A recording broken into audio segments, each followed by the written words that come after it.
Ears and Beers, episode 59. What's on tap today? A little backyard preview with a new friend to introduce to you all here. I'm Wesley Euler, one half of the Ears and Beers podcast. This is normally where we do a little intro and things like that. We're going to ignore all that today. We're jumping right into it. We're going to ignore the fact that this is the first Ears and Beers episode in about 3 months, as myself and Adam Crowley have taken a nice little off-season siesta, but we're back, and what a way to kick things off. A week away from the Backyard Brawl. Joining me to give us a perspective from the enemy side is he's a good friend of mine, both a work colleague and as a friend. His name is Chris Carter. If you are a Steelers fan, you are certainly familiar with Chris's work, but he also covers Pitt football and basketball for the Pittsburgh Post-Gazette. He's a true Pitt man. He's been a fan all his life. He's a diehard. He got a law degree from the University of Pittsburgh, which tells you, I mean, he's a pretty smart guy. Let's be honest here. And now, like I said, covers the football and the basketball programs for the Post-Gazette. CC, what's up, buddy? And thank you for taking the time to do this. I appreciate it. Thanks for having me here. We've been talking about this for a few months, so I was very excited to get it done. No, absolutely. Well, let's jump right into it. Pat Narduzzi yesterday, depending on when everybody's listening to this, but, Pat Narduzzi this week announcing that it will be Kedon Slovis as the starter week 1 against WVU at Acrisure Stadium.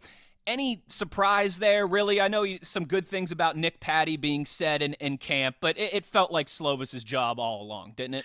Yeah, I mean, anyone who was on the beat was like, this is going to be Kedon Slovis. And Nick Patty is a much beloved player on Pitt's team. I mean, he came in that Peach Bowl, led a touchdown. I mean, he gave up his collarbone getting a touchdown in the Peach Bowl, which led to them losing that game. But still, he knew the offense, he knew the players.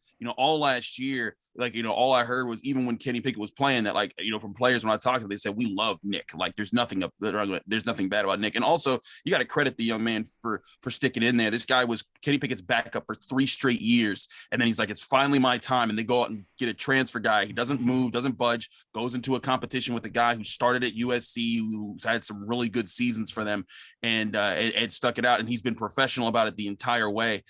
So that's been interesting. But Kedon Slovis, if you're a West Virginia fan, you don't know much about him, know that he has a cannon. He's not Kenny Pickett in the sense that he's going to beat you with his legs, but he is. I think where he's better than Kenny Pickett is that he can fit a 50-yard ball on a line deep down the field into a tight passing window, and that's where Pitt wants to kind of change how their offense works, because Kenny Pickett was more about accuracy and putting touch on the ball and kind of fitting it in different places and just being that all-around quarterback. This guy is much more of a pocket passer who's going to try and dot you up with his accuracy deeper down the field. And they've got a lot of talent on offense that returned from last year, including the addition of Konate Mumfield and Bub Means. So it's going to be an interesting offense. I'm telling everyone that there's a lot of potential, but I'm not sold on Kedon Slovis until I see him take a hit, play a game. I'm waiting to see that before I proclaim oh yeah, this guy is the truth for Pitt or anything like that. Sure. Maybe some parallels with JT Daniels and WVU fans there as well too. You mentioned Kenny Pickett there, and let's go here then. The Backyard Brawl is week 1, which in college football is always a little bit of a crapshoot, right? You don't have preseason like you do in the NFL. Week 1, it can be a mixed bag. It's Forrest Gump, right? It's box of chocolates. You never know what you're going to get. One area where I think Pitt does have an advantage is just in returning continuity, right? If you look in terms of the starters, I think Pitt, returns 15 starters, if I want to say. WVU is 7 or 8. So almost twice as many for Pitt. A lot of continuity with the front 7 on defense. Entire offensive line, very good offensive line, one of the best in college football returning for Pitt. But Kenny Pickett, I think, maybe with Dan Marino, right, one of the best quarterbacks in program history. Jordan Addison, first Biletnikoff winner in program history. What do you expect? Third. Oh, you're right. I'm an idiot. Antonio Bryant Larry and Larry Fitzgerald and Antonio Get it Bryant. straight, man. I know that you're trying to hype up your boys and everything. Why did I? For some reason, you're right. I mean, that's obvious. Everyone knows Antonio Bryant and Larry Fitzgerald. I mean, Pitt, what am I? Yeah, all right. Yeah, that was a blunder. Pitt actually is tied for the most Biletnikoff awards with Alabama and Oklahoma State, which is actually very interesting when you look at how Alabama's been a wide receiver factory, as has Georgia and other places. Ohio State. Ohio State just put two dudes in the first round, and this year we're talking about, oh, they got 2 more guys that are going in the first round. It's just wild to me that Pitt has all these awards at the wide receiver position when there's all these other wide receiver factories in college football. See, that's why you're the real reporter there. You're keeping me you're keeping me factual. What's that? Mark Whipple gone as well too, right? Yeah. And Frank Signetti, who obviously WVU fans should know that name. His dad was a former head coach of the Mountaineers. What do you expect from the offense? What do you expect in terms of that continuity? Because again, there's a lot to like there on the offensive line, I think with the running backs as well too. But the 2 biggest cogs of that Pitt offense last year, one is now next door practicing with the Steelers, and the other, out on the West Coast. What's that look like for Pitt, particularly early on in the season? Well, Frank Signetti Jr., people got to remember, he was the offensive coordinator back under Dave Wanstead in 2009, which was actually one of their best seasons, before last year. So there's a bit of familiarity there. But Frank Signetti Jr. wants to establish a balance. Like, this is not going to be the same aired out Pitt offense that was like throwing 70% versus 30% last year. They love their running backs, Israel Abanikanda, Rodney Hammond Jr., Vincent Davis. They also got Sibo Flemister from Notre Dame. They even like their fullback, Daniel Carter, this year. They're going to try and run the ball a lot more. I even say closer to 60-40 as far as pass versus run. But they like their receivers.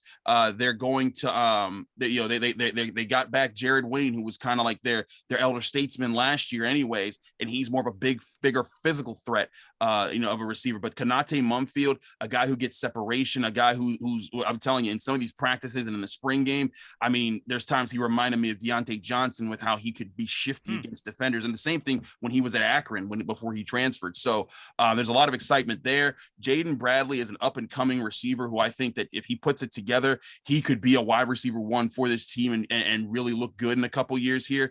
But there's a lot of talent on this offense. The question for them is, how do they balance it? And that's not always an easy thing to do, as much as like there's always excitement because they have Gavin Bartholomew, an honorable mention all ACC tight end coming back from his freshman year. The entire offensive line returns, all these running backs, all these wide receivers, and this new quarterback. All that's fine and dandy, but if you're not able to put the timing in, put the work in, that's where sometimes offenses get caught up in their own strengths and not knowing what to do with it. Now, I think Frank Signetti, this guy's he's coached in the NFL, he's coached all around college football for 33 years, so I'm pretty sure he has an idea of how to get it done. It's just going to be about how do these players receive it and moving forward. But I do think you're going to see a much more balanced attack with how the Panthers try to run the ball and then also probably go off play action and take a lot more shot plays this year. That's one of those things where, like, part of me, hey, I'm jacked up. The Backyard Brawl is back. I'm not complaining. And it's in its own time slot on its own night. It's going to be the college football showcase there. It's going to have all the eyeballs of football fans in the nation. But I do, I wish this game was in late November so we could see a lot of these things. You know what I mean? How does Slovis look for 8 or 9 games before he sees? What does that offense look like? What's going on with JT Daniels and WVU? But again, we'll do the Forrest Gump thing. Beggars can't be choosers. But that's certainly, for both teams, there's continuity, but there's also substantial changes on the offensive side of the football as well, too. Both teams return their entire offensive line. Both teams return some nice playmakers and complementary pieces there. But new offensive coordinators, new quarterbacks, that always is obviously a big question mark until you see it play out, in a game, in stadium. Pat Narduzzi, Chris, I wanted to make sure to ask you about this too before we get into some fun quick hitters to get us out of here. Pat Narduzzi signing that contract extension this offseason. And what will be his 1, 2, 3, 4, 5, 6. This will be his 8th year as the head coach of the Pitt football program. He gets the big contract extension after the big season, 11 wins, ACC champions. Do you feel that the expectations of the program have risen, right? Do you think that people now expect 9, 10, 11 wins every year? Do people expect another berth in the ACC championship game? Or is it maybe more so, let's increase the floor, right? Like, let's make sure that 8-4 is a down year for us, right? Not that in the past where we'd win 8 games, 9 games, and we'd think, all right, that's a pretty good season. Now that's the minimum expectation. Have you felt any of that at all? Where do you think the expectations are for Narduzzi, for the program, heading into a year where they're coming off an ACC championship and where Narduzzi just got, a big fat payday? My expectations, or my read on how people feel around Pitt, is that there's an excitement for this year because, Haba Baldonado, Kalijah Cansey, all these big names have come back this year that could have gone to the NFL last year. And I think there's excitement around building around those guys and for another year and seeing them kind of reap the benefits of having 15, ish starters return from last season, and the continuity that's on defense that they're going to be able, like both their starting safeties returned from last year. And, one of their safeties was, in the all ACC categories. Another safety was MVP of the ACC championship game. So there's chemistry that they can build off of. Servassier Dennis is another linebacker who they think is going to play really well. So there's confidence in this year. I think there's still that cautious optimism from Pitt fans because, as you know, Pitt fans have had their hearts ripped out a lot like West Virginia fans over recent years. That's one of the areas that the fan bases are very similar. Exactly. And so there's that sense that's like, hey, you're excited, but you just can't say for sure if this is for real. Like was last year cautiously optimistic, right? Exactly. Just that cautious optimism that you're saying like, hey, you want them to win. You think they're going to win, but you've been on this train before. You've been completely disappointed by Pitt so many times that it's tough for you to just say, oh yeah, definitely they're doing that. So I think this year's a prove it year for Pat Narduzzi. Was that just Kenny Pickett and Jordan Addison going ballistic last year, or does he have a program that can continue and produce more talent and kind of cultivate talent and success consistently over time? I will tell you this.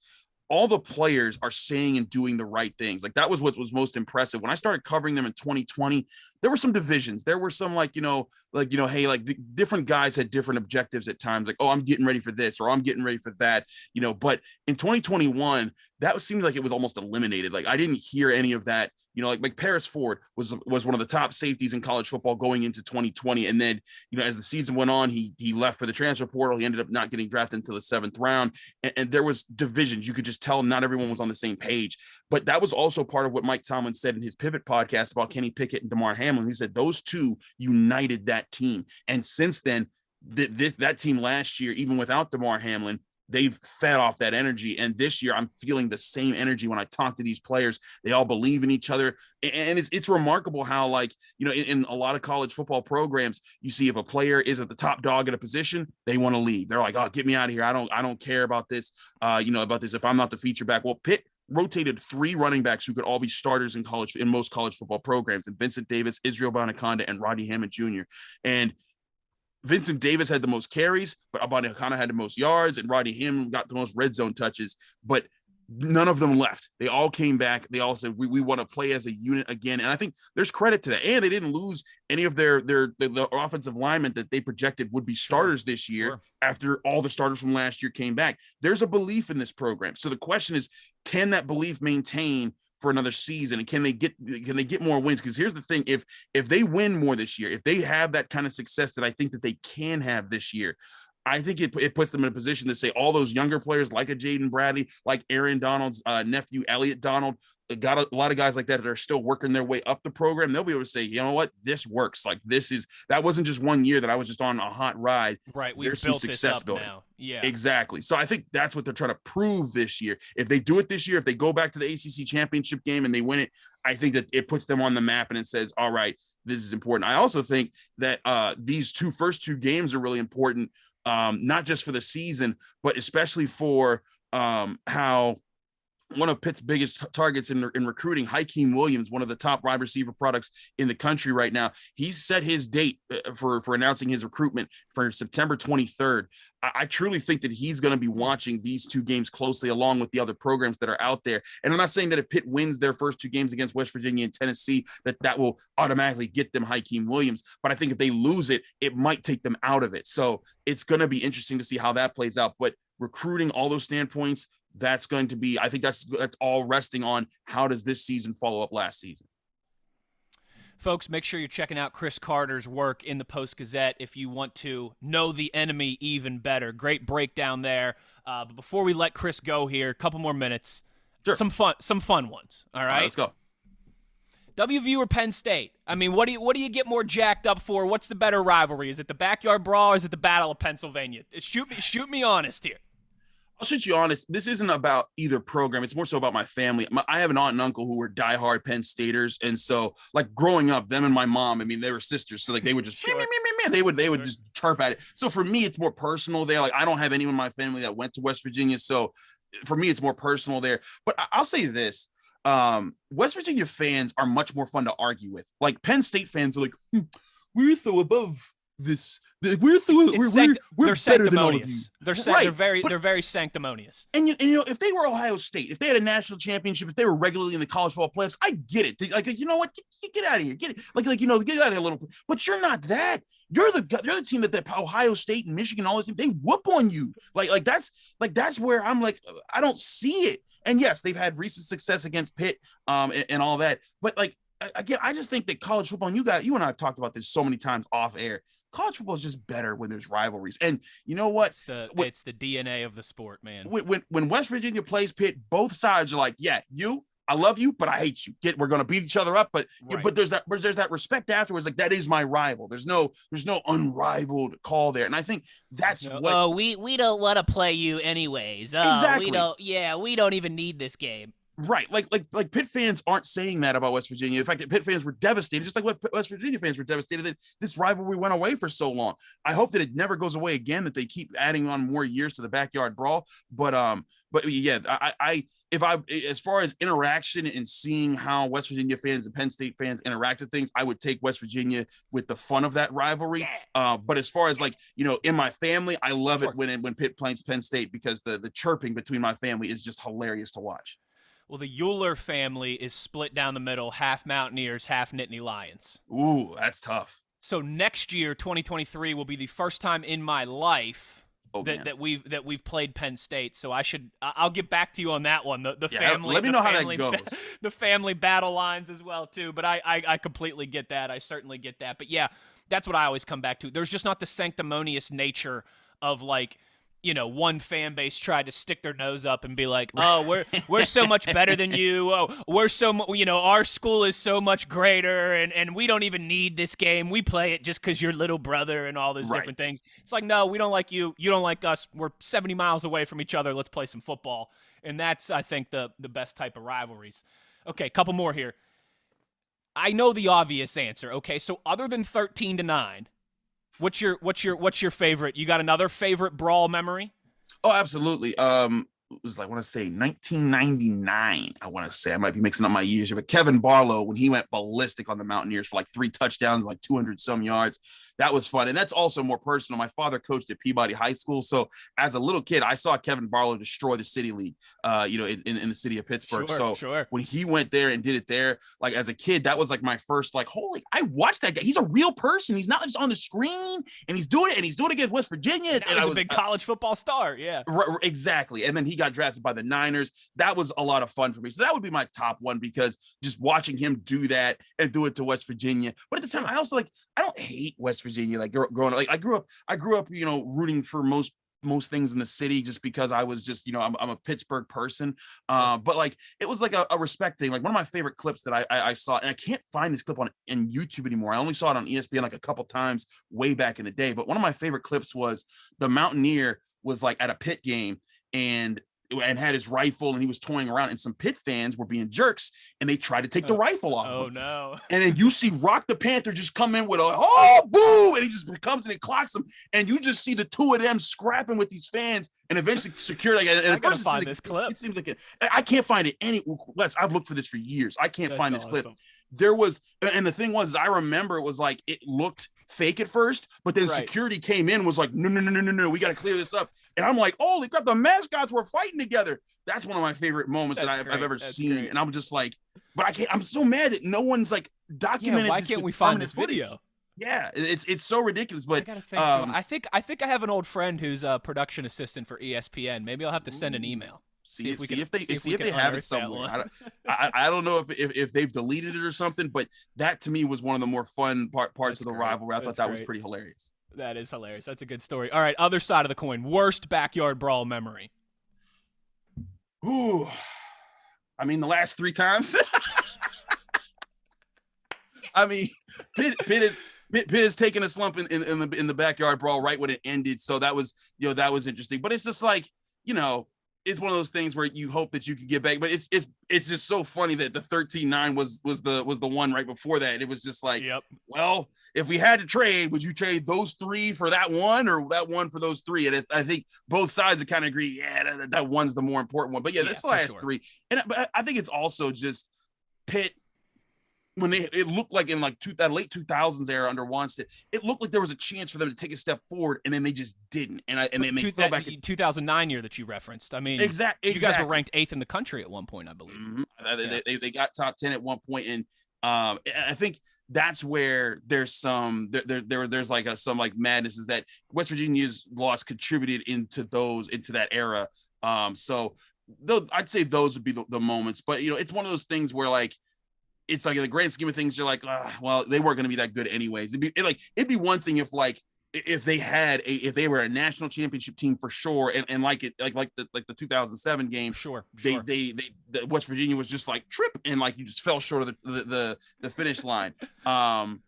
I think those just because in my time of watching college football, those three, I mean, that was just an era where like you thought maybe Pitt was going to make that jump and then they didn't. And then you're like, well, back to mediocrity. Sure. No, that's a good answer. That's a good answer. Okay. Last one before we wrap this up, you got to be honest with me here. All right, Mr. Okay. Carter, I know you will be. Would you rather this season for Pitt 2022, would you rather beat WVU but lose in the ACC championship game, or lose the WVU but repeat as ACC champions? Oh, easily ACC championship. I mean, as much as easily. Yeah, I mean, because here's the thing: is that I think if they lost to West Virginia and like last year when they lost to Western Michigan and everyone was clowning them, the whole team got around each other and they said it was like remember the Titans moment. Like, we are sorry, y'all. Like that, it was kind of that moment for them. And they flipped the script. Like you didn't see them giving up nearly as many deep passes. You saw the offense be more efficient. The offensive line was more coherent. Those things happen. So if West Virginia was a catalyst point for a great season, I think that they would easily take that. Because here's the other thing. If they beat West Virginia and they lose the ACC title game, this season will seem like a wash. They'll be like, well, maybe this wasn't for real. Maybe Narduzzi hasn't turned a corner here. But if that happens, and like say they lose to West Virginia and they win out, like they crush everyone else, they beat Tennessee, they own the ACC, and then they beat Clemson in the championship game. They're in national title, national playoffs conversation there. So like that's. I think if you're a Pitt fan, you have to take that. But covering this team, they want to win every game, but their goals, like the players' goals are like last year, whenever I asked the goal, they said ACC championship. Specifically, they said ACC champions. Now they're saying college football playoffs and call it national championship. So like it doesn't feel like there's times when players say stuff like that and I'm like, okay, all right, buddy. Sure. Like everyone says that, right? Yeah. Right. But there's like a no, they rank this in run defense, we rank this in pass rush, we rank this in run, we can do all these things and more. I think that there's that continuity and that confidence in this team and it's real. It's just, can they put it together, or will this be another, Pat Narduzzi fumble situation to start off a season? But that's what's so fun about college football, and we're going to see on Thursday. It's the best. It really is the best. And you know what? As you were explaining that does make sense because I thought to Penn State's 2016 season, right? Yeah.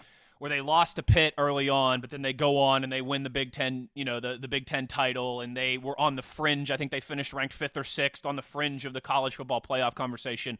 I'm sure Penn State fans would say that they'd take that as opposed to just winning the one rivalry game. So that does make sense there, certainly. Chris, buddy, I know you are a busy man. I really appreciate the time.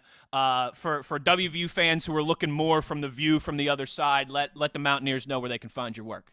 You can read me at the Pittsburgh Post-Gazette. I cover all of Pitt sports there, so you'll see all my reporting there if you want to know more about your enemy going into this game. I've done a lot of depth chart breakdowns and going over individuals and how they look. We've got a full college football preview coming out this Sunday on the Sunday paper, so you'll see position group by position group. You want to know who the top dogs are each group, you'll know, and who the guys are coming up. So definitely check that out if you want to learn more about the Pitt Panthers. But also, if you're a Steelers fan, as many in West Virginia fandom are, you can check me out on the Locked On Steelers podcast. I break things down there Monday through Friday every day on Apple, Spotify, Google Podcasts, and YouTube. You also see me on Channel 11 sometimes. So, hey, if you're a West Virginia fan, listen, ain't no bad blood here. We good. I love Wes. I love Adam. But at the same time, but tell Adam he's shiesty for not coming on this show tell with Adam us. he's soft. I was gonna roast him a little bit in this show. But I appreciate both of you guys. I promoted this show on my Locked On Steelers podcast. We appreciate you too, buddy. Wes is a consistent guest, and you're always awesome. So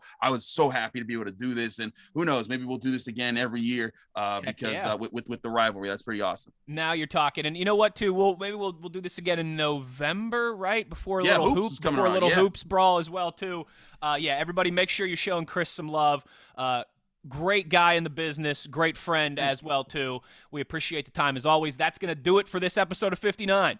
Episode of 59? That didn't make any sense. Episode 59 here of Ears and Beers. Thanks to Chris for joining us. We're back now after a long hiatus.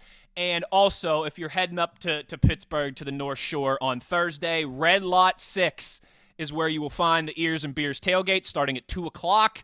And I might even have some of these if you're watching on YouTube, these nifty Ears and Beers T-shirts to give away as well, too. Thank you, Chris. We appreciate it. Everybody, enjoy college football season and come say hello if you're going to be on the North Shore.